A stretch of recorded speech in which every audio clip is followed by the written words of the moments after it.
Vous avez peut-être tous en tête un joueur prometteur, un talent émergent avec des qualités techniques supérieures à la normale et des compétences particulièrement impressionnantes. Ces joueurs représentent le renouveau du football, la raison pour laquelle nous pouvons être admiratifs devant certaines actions de jeu en se disant que ce joueur précis sort du commun. Ils sont jeunes, mais sont déjà recherchés par les grosses écuries pour leur capacité à devenir de futures grandes stars, garantissant un avenir sportif radieux du club, mais aussi, on va pas se le cacher, de bons produits marketing permettant de vendre des produits dérivés et sur lesquels on peut capitaliser. Comme l'a été Mbappé à une époque quand il était plus jeune, ou comme l'est actuellement Warren Zaïre-Emery, dont on parle beaucoup, qui impressionne à 17 ans et qui a déjà fait son entrée chez les Bleus. Alors justement, je vais pas trop parler de lui ici, parce que il est déjà très connu, surtout en France. Dans cette vidéo, je vais plutôt vous partager des perles que vous devriez surveiller et qui sont beaucoup moins connues. Et je suis certain que parmi ceux-ci, certains écloreront bien vite aux yeux de l'Europe.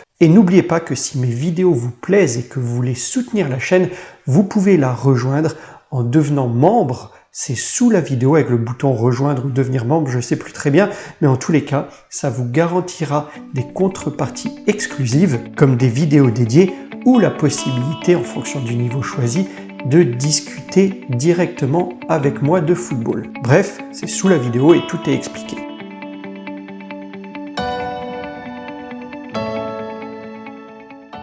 Bonjour les amis et bienvenue dans cette nouvelle vidéo dans laquelle je souhaitais donc vous partager quelques perles du football à différents postes. Des jeunes talents que l'Europe surveille et que vous entendrez certainement bientôt frapper aux portes des plus grands clubs. Allez, c'est parti. Commençons par le début et donc par les gardiens de but. Ici, je vais vous parler du Français qui évolue à Toulouse, le portier toulousain Guillaume Rest. Certains parlent de lui comme un Alban Lafont en termes de précocité, mais encore meilleur, avec un niveau de jeu encore supérieur à Lafont. C'est un portier, quand vous le voyez jouer, qui dégage beaucoup de sérénité et très calme. Le portier vient de démarrer cette saison chez les pros à 18 ans et il est déjà titulaire au poste chez les espoirs de Thierry Henry. Souvent décisif en club ou en sélection, ses qualités promettent un bel avenir et Toulouse, ne voulant surtout pas se le faire chipper à bas prix, l'ont déjà prolongé, sachant qu'ils sont assis sur une pépite d'or. Sa cote d'ailleurs sur Transfermarkt n'a de cesse d'évoluer. Elle était à 2 millions en septembre et elle est maintenant à 9 millions où je tourne cette vidéo. À l'instant où je tourne cette vidéo, nous sommes en novembre. On passe au poste de défenseur et déjà le latéral droit, je vous citerai ici Martim Fernandez. Il évolue actuellement à Porto. Il a actuellement 17 ans, mais quand il a commencé avec la réserve de Porto, c'était le plus jeune joueur à faire ses débuts. Il avait 16 ans. Il est considéré comme l'un des jeunes les plus prometteurs du club et joue naturellement en équipe nationale des moins de 19 ans, sélection avec laquelle il a été en finale du championnat d'Europe des moins de 19 ans. À gauche de la défense, on va s'intéresser à Daouda Guindo. International malien, il évolue au Red Bull Salzbourg. Il est un peu plus âgé, 21 ans, mais il est très rapide et endurant, il sera à surveiller. Au centre, en défense centrale, j'aimerais vous sortir quelqu'un de prometteur et qui l'exprime sur le plan physique, mais aussi de la vitesse. Lenny Yoro. Si vous suivez correctement le championnat de France, vous le connaissez. Il évolue en défense centrale au LOSC. En mai 2022, à l'âge de 16 ans et 6 mois, il est le deuxième plus jeune joueur à faire ses débuts chez les pros au LOSC. Il est naturellement aussi sélectionné en équipe de France Espoir. Dites-vous que sa valeur marchande était de 500 000 € en septembre 2022. Un an après, alors qu'il a 17 ans, il est évalué à 18 millions d'euros. Pour le choix d'un milieu défensif, il va falloir faire du chemin. Mais ce dernier devrait rapidement faire le chemin inverse et débouler en Europe. On va le chercher effectivement aux Corinthians. Gabriel Moscardo est un joueur très technique de 18 ans, qui sait parfaitement diriger le milieu de terrain tant sur le plan défensif que sur ses apports offensifs avec un gros volume de jeu qui lui assure une grosse intensité sur le terrain. Et l'international brésilien est déjà pisté par Chelsea, d'où le fait qu'on va certainement pourrez bientôt le voir arriver du côté de la Première Ligue. Alors j'ai dit que j'en parlerai pas en introduction, mais je vais quand même l'évoquer rapidement, parce qu'il a quand même sa place ici. Zahir Emery, à 17 ans, est un des prodiges les plus époustouflants dans cette liste. Régulièrement titulaire dans une équipe de stars comme celle du PSG, sa cote est de 50 millions à 17 ans. Je pense qu'il n'est pas nécessaire d'en dire plus.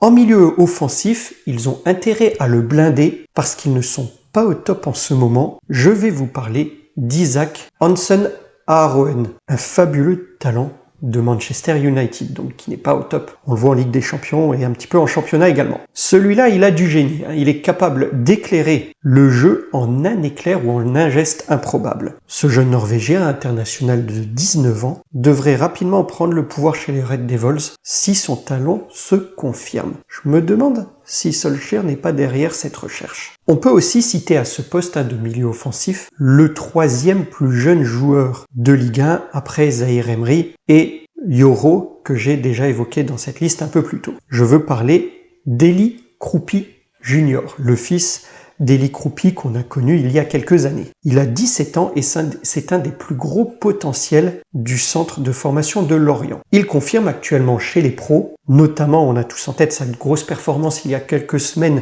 à Lyon, à Gerland. C'est un joueur très technique mais qui a aussi une très grande aisance face au but. Il gravit actuellement tous les échelons des équipes nationales et il faut garder un œil dessus. Il était passé pro lui à 15 ans et casse tous les records de précocité des Merlus. Je finis la rubrique des milieux offensifs avec un dernier qui casse tous les records. Plus jeune joueur de l'histoire à jouer avec l'Espagne, U19 à seulement 15 ans, ouais, il est surclassé. Plus jeune joueur à jouer avec les A à 17 ans. Plus jeune buteur de la Liga à 16 ans. Et Lamine Yamal est un prodige qui vaut déjà 50 millions à 16 ans. Vous pouvez le voir à Barcelone et certains le considèrent déjà comme le meilleur dribbleur chez les jeunes. Attention, ça va être du lourd. Au poste de buteur, j'ai choisi une personne que vous avez peut-être déjà entendu parler parce qu'on en parle un peu en ce moment, surtout sur la chaîne L'Équipe. C'est l'Italien Francesco Camarda. Lui a marqué plus de 400 buts, près de 500 même, en 86 matchs avec les équipes de jeunes du Milan AC. Des stats, dites-vous, stratosphériques avec une moyenne à un peu plus de 5 buts par match quand même. C'est le plus jeune de cette liste, il n'a que 15 ans. C'est clair, c'est le plus grand espoir de la Primavera. Il est international U17 avec la Squadra et a marqué avec elle 4 fois en 6 matchs. Avec de telles stats,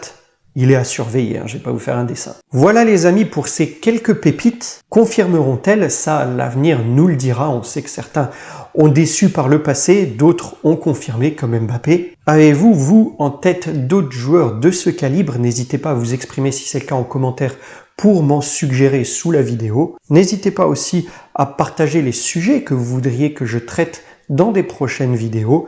Encore une fois, si mon travail vous plaît, vous pouvez rejoindre la chaîne ou simplement mettre un pouce bleu ou partager la vidéo, ça soutient mon travail. Quant à moi, ce sera tout pour aujourd'hui.